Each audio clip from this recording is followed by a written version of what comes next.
Fascist খুনি হাসিনার ফাঁসির দণ্ড হয়ে যাওয়ার পরে পলাতক মৃত্যুদণ্ড প্রাপ্ত আসামিকে যারা আশ্রয় দিতে পারে তারাই দেশের কখনো কল্যাণ করতে পারে।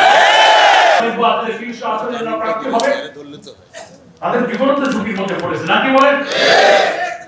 সেজন্য আমরা সরকারের কাছে বলবো, সরকারের যারা ল এনফোর্সিং এজেন্সি আছে তাদেরকে বলবো, যারা ইন্টেলিজেন্সের অনেক সংস্থা আপনার এনএসআই আছেন, ডিজিএফআই আছেন, ডিবি আছেন, এসবি আছেন, প্রচুর ইন্টেলিজেন্সের ব্যবস্থা আছে। আমরা শুনি কি এক মহা কাজ কারবার আপনাদের কত যন্ত্রপাতি রাশিয়া, ইউরোপ, আমেরিকা থেকে আনেন আধুনিক লাভি একেবারে কি করলেন পর্যন্ত আপনি দেখান স্বাধীনতার 54 বছরে আপনারা কোন সরকারি তার এই গোয়েন্দা কার্যক্রম অত্যাধুনিক ইনস্ট্রুমেন্ট হাতিয়ার ইকুইপমেন্ট তাদেরকে সাপোর্ট ব্যবহার করে জাতির নিরাপত্তা একটা দায়িত্ব আমরা পালন করতে পারি। কি করতে পেরেছেন? আওয়ামী 16-17 বছরে খুনি হাসিনা ফ্যাসিস্ট হাসিনা এইসব গোয়েন্দা বাহিনী হাজার হাজার কোটি টাকা দান প্রজেক্ট এনে ইসলামপন্থী আলে বড় পীর মাশায়েখ দিনদার স্কলার ইয়াং তরুণ ছেলেদেরকে ধরে নিয়ে জঙ্গি বানিয়ে তাদেরকে আটকে রেখে তাদেরকে আপনারা মিথ্যা ভুয়া গোয়েন্দা প্রতিবেদন দিয়ে নিরীহ নিরপরাধ ছেলেকে জঙ্গি সাজিয়ে তাদেরকে ক্রস ফায়ার দিচ্ছে। এই গোয়েন্দা এই প্রশাসন আমরা চাই না। সংগ্রামী ভাইরা আমার, আমি আপনাদের কাছে এই কথাটা বলে শেষ করতে চাই যে আজকে সময় এসেছে আমাদের এই হাদিদের জীবনের নিরাপত্তা সংরক্ষণ, আমাদের স্বাধীনতার মুক্তির সংরক্ষণ এবং ভারতের জনগণের প্রতি আমাদের কোনো আক্রোশ নেই। আমাদের বিশাল প্রতিবেশী দেশ, দুনিয়ার কোন দেশ তার প্রতিবেশীর সাথে নিষ্প্রয়োজন কোন শত্রুতা রক্ষা করা, কোন শত্রুতা নিয়ে চলা।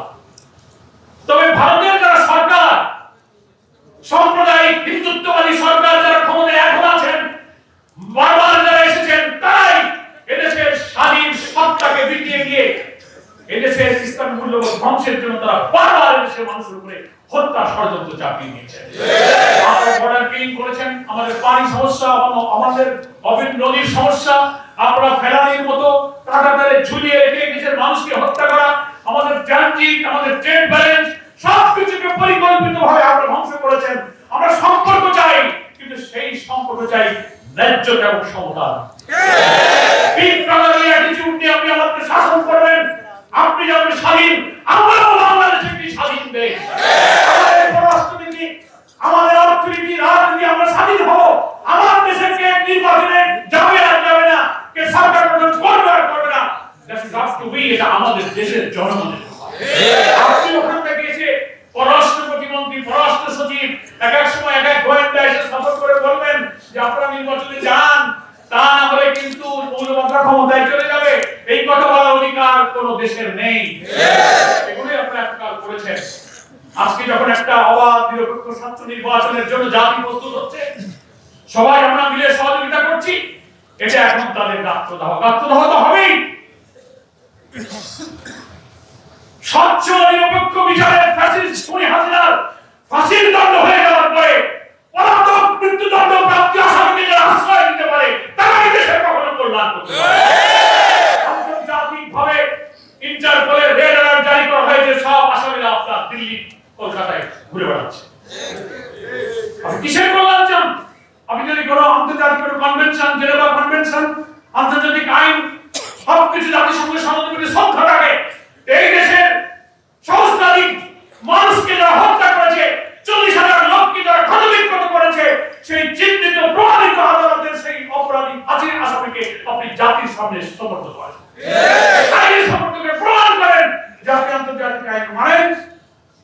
ন্যায্যতার ভিত্তিতে আমরা আমাদের সব প্রতিবেশীর সাথে সম্পর্ক রাখবো। কিন্তু আপনি যা করছেন, সারা দুনিয়ার কোন আন্তর্জাতিক সংস্থা এবং কোন দেশ, কোন বিবেকবান জাতি এই সম্পর্ককে কখনো ন্যায্য এবং সমতার সম্পর্ক মনে করেন। এই সম্পর্ক হচ্ছে আপনি একটি জাতিকে, একটি স্বাধীন দেশকে পদানত করে গোলামীর জাতি দিয়ে আপনি বসবাস করে আপনি আমাদেরকে শাসন করবেন, আমরা আপনার সেবা দাস হব ইনশাআল্লাহ। সকল পরাশক্তি রক্তচক্ষুকে এড়িয়ে যখন ফ্যাসিস্টকে আমরা পালিয়ে দিতে বাধ্য করেছি, দুনিয়ার কোন শক্তি তাকে রাখতে পারেনি।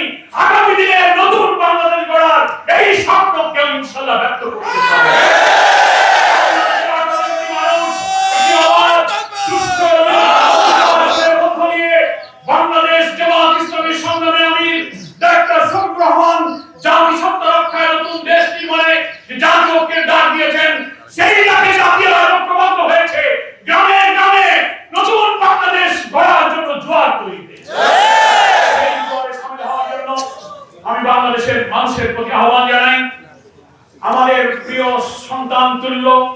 শরীফ ওসমান হাদির খুনিদেরকে অবিলম্বে খুঁজে বের করে আইনের আওতায় আনতে হবে, তার সুচিকিৎসা করতে হবে।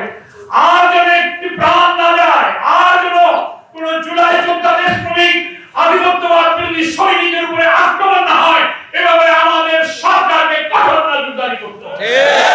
তা না হলে এই জাতি যে শেখ হাসিনাকে মনে করেছিল মানুষ একে কেউ সরাতে পারবে না, লৌহ মানবী, কোন লৌহ মানবীতে কাজ হয় নাই, দুপুরের খাবার রেখেই পালাইতে হচ্ছে। কিচ্ছু না, এই জাতির যদি অস্তিত্ব না থাকে, এই জাতি কারো অস্তিত্ব স্পর্ধা। সকলকে ধন্যবাদ জানিয়ে শহীদ বুদ্ধিজীবী যারা দেশের জন্য জীবন দিয়েছিলেন তাদের প্রকৃত হত্যাকারীদের খুঁজে বের করা, শহীদ ওসমান হাদির উপরে হামলাকারীদের খুঁজে বের করে আসল নতুন বাংলাদেশ বিনির্মাণে আমরা অন্তত কমন ইস্যুতে জাতীয় তৈরি করে জুলাইয়ের চেতনাটা আমরা ধরে রাখি।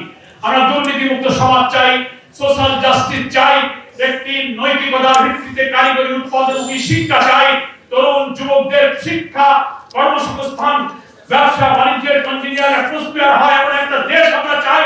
সেই প্রশ্নে আমাদের কোনো বিভেদ নেই, সেখানে আমরা সবাই ঐক্যবদ্ধ আছি। এই জাতীয় ঐক্য গড়ে তুলে আমরা আগামী নির্বাচনে বাংলাদেশের একটি কাঙ্ক্ষিত স্বপ্ন আমরা পূরণ করব। আল্লাহ তাআলা আমাদের তৌফিক দান করুন। আমিন ওয়া মা তৌফিক ইল্লা বিল্লাহ। আসসালামু আলাইকুম ওয়া রাহমাতুল্লাহি